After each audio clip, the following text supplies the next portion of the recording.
Hello and welcome. Today, we're getting into something that so many of us feel deep down, but maybe don't have the words for. We're talking about the powerful, often totally unchosen roles we get cast in inside our own families.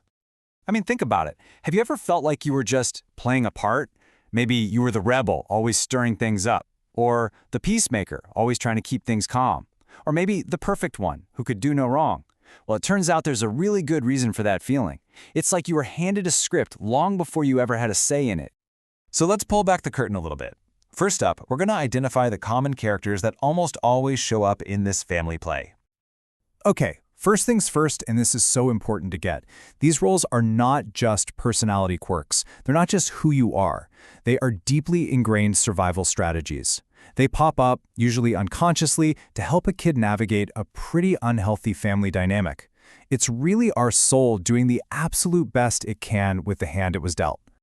So, who's in this cast of characters? Well, you've got the scapegoat. You might know them as the black sheep, the one who carries all the family's blame.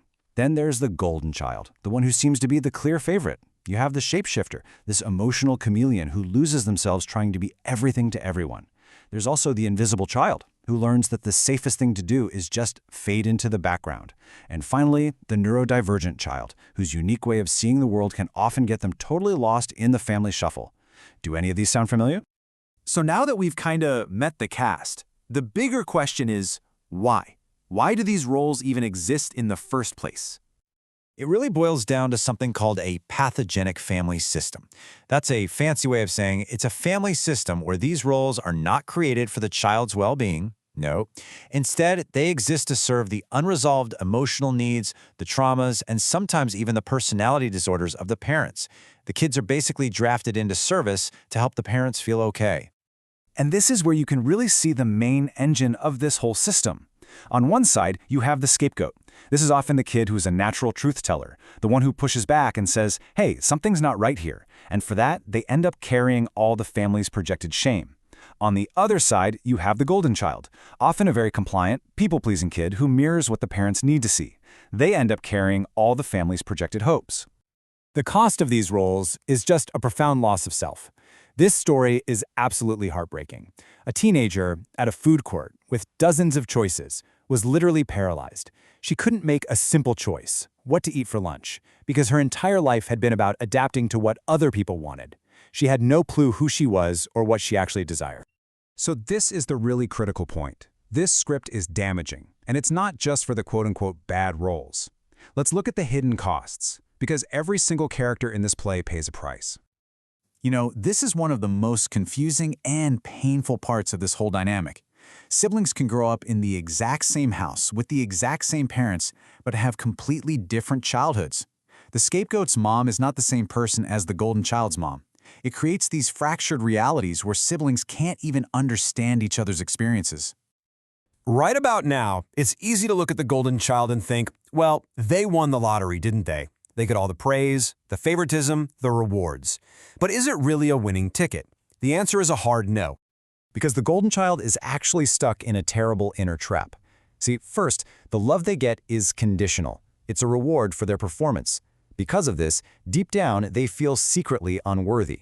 They know they haven't really earned all this praise. And that leads to the third step, self-sabotage. They unconsciously create chaos in their lives to try and match their outside world, match their inner feeling of being a bad person. And that brings us to the universal truth here.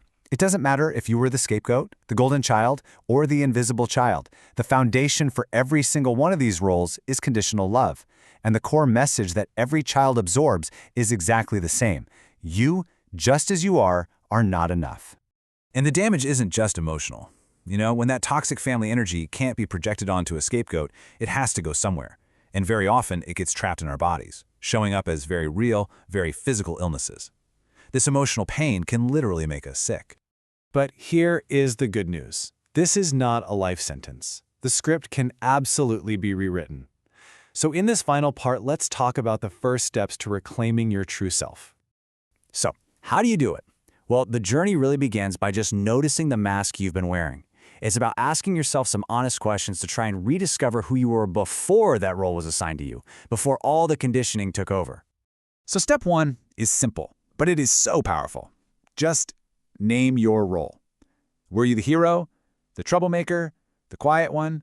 Just take a second and, without any judgment, identify the part you were cast in. Okay, next, how did that role shape your beliefs about yourself? If you were the perfect one, how did that shape your relationship with failure? If you were the troublemaker, how did that impact your sense of self-worth?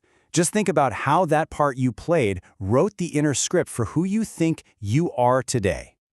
And finally, the most empowering question of all, what would it look like to release that role? To just set that mask down? How would you act differently? What would you truly want? Who would you be if you were no longer playing that part? Because here is the most important takeaway of all this. You are not the role that you played. That was a costume. It was a survival strategy. The real you is the soul underneath, and they have been waiting for you all along.